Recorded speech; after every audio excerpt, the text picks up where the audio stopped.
This story contains sensitive content. Trigger warning. Implications of death, violence, and sexual harassment.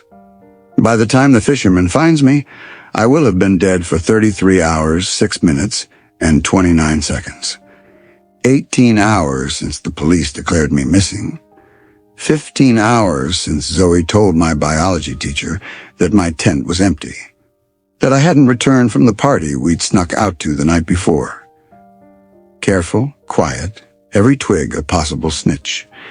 It was exhilarating, our hearts pounding, the smell of pine and seaweed thick in the air, and the moon a perfectly curved sickle.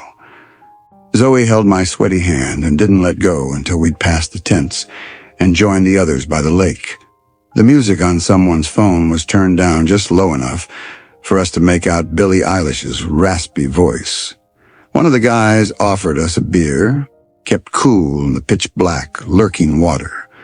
I remember thinking I couldn't tell where the lake ended and the forest began. The first article published by a local newspaper reads, "Promising high school student missing after night swim in lake." Shortly after, the Water Rescue Service and Fire Brigade take over the search.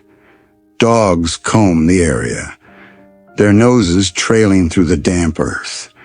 A human chain forms, people moving slowly through the woods, eyes scanning for any sign of me. Even a helicopter hovers overhead, its whirring blades slicing through the heavy, charged air. The search drags on for hours, stretching into the twilight, yet the woods remain silent. The police begin to ask questions. When was she last seen? What was she wearing? Had she been drinking? Did she seem out of character, angry, sad, suicidal? No one knew. She was singing. She was dancing. She seemed happy. When the fisherman finds my body, miles away from where I was last seen, certainty sets in.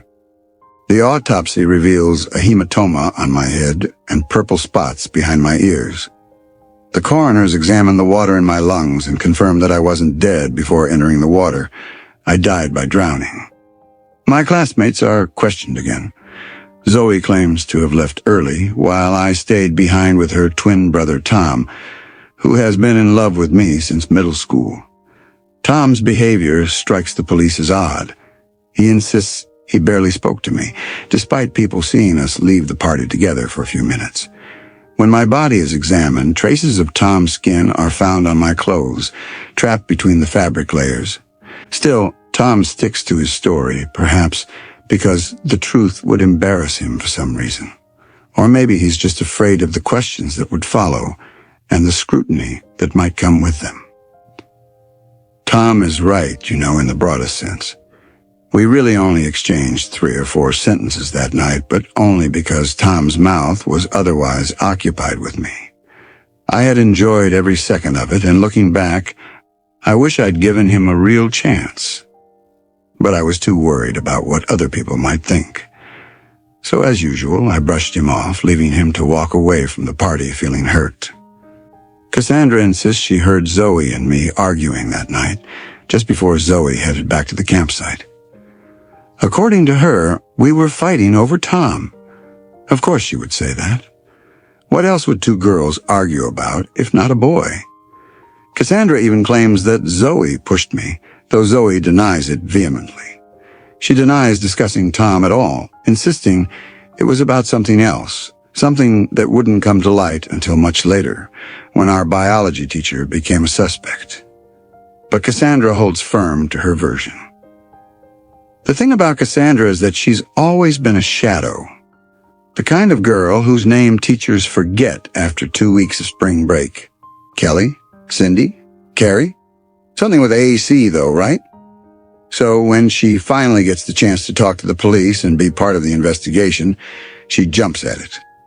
Unfortunately, Cassandra isn't much help to the investigators.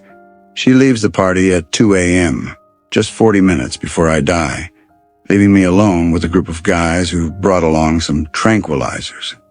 Sitting next to them felt like being stuck in a fever dream where Jacques Derrida explains quantum physics at a frat party. At some point, I decided it was time to head back. One of the guys casually asked if I needed someone to walk with me, and I said yes, but no one moved. I glanced back, the campsite faintly visible through the cold white light filtering through the pines. It was only a few meters away, just beyond the trees. I'd walked this path for days, never once feeling threatened by the shadows in the bushes. But tonight, that sinking feeling in my stomach wouldn't go away. Still, I refused to be that girl, the one who got scared at every creak in the dark, the one who needed someone to hold her hand for a few steps. So I stood up and said I'd walk alone. Instead of sticking to the dark trail, though, I decided to take a small detour along the riverbank, a bit longer, a bit lighter, and hopefully a bit safer. One of the guys told me to text him when I made it to my tent. But when I didn't, no one even noticed. 16 days after my death, suspicion begins to shift toward our biology teacher. Devin, one of my classmates, reveals that he had felt ill that night and went looking for the teacher's tent, only to find it empty. Soon after, the teacher's behavior takes a strange turn. He starts making inconsistent statements that don't add up. One day he calls Zoe into his office after class, where he insists that his earlier proposal to her, before the trip, had been nothing but a joke. She understood that, right? It was sarcasm, he says, claiming that what he really meant was that if she wanted to improve her grades, she should consider attending a tutoring service. And this is where Cassandra steps in for the final time.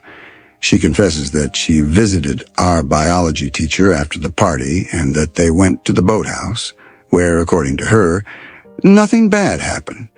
He was just there for me. The biology teacher is immediately suspended, but the case against him has nothing to do with mine, as Cassandra's alibi clears him. Meanwhile, the suspicions surrounding Zoe and Tom are too weak to pursue. My case remains unsolved, and eventually people begin to accept the idea that it was just a tragic accident that I must have hit my head when I jumped into the water. They agree that I seemed unhappy, not just that night, but in general, and that my relationship with my parents, who expected me to excel in everything, was strained. Perhaps the pressure had finally got to her. It's all unsatisfying, of course. Unsatisfying for the local magazine, whose updates eventually dry up. Unsatisfying for the police, left with yet another unsolved case on their desk. Unsatisfying for my parents, who decades later will say in an interview that not a day goes by that they don't think of their little girl. Maybe one day, a classmate will write a college essay about my case, reflecting on how it taught them that life can end in an instant.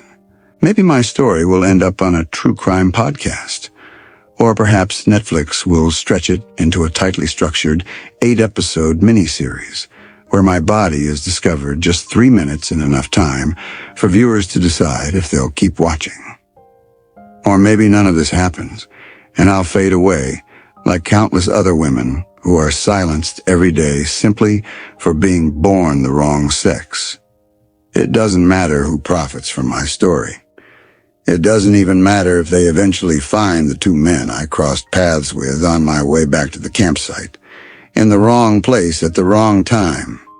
None of this matters because, in the end, I'm just another dead girl underwater.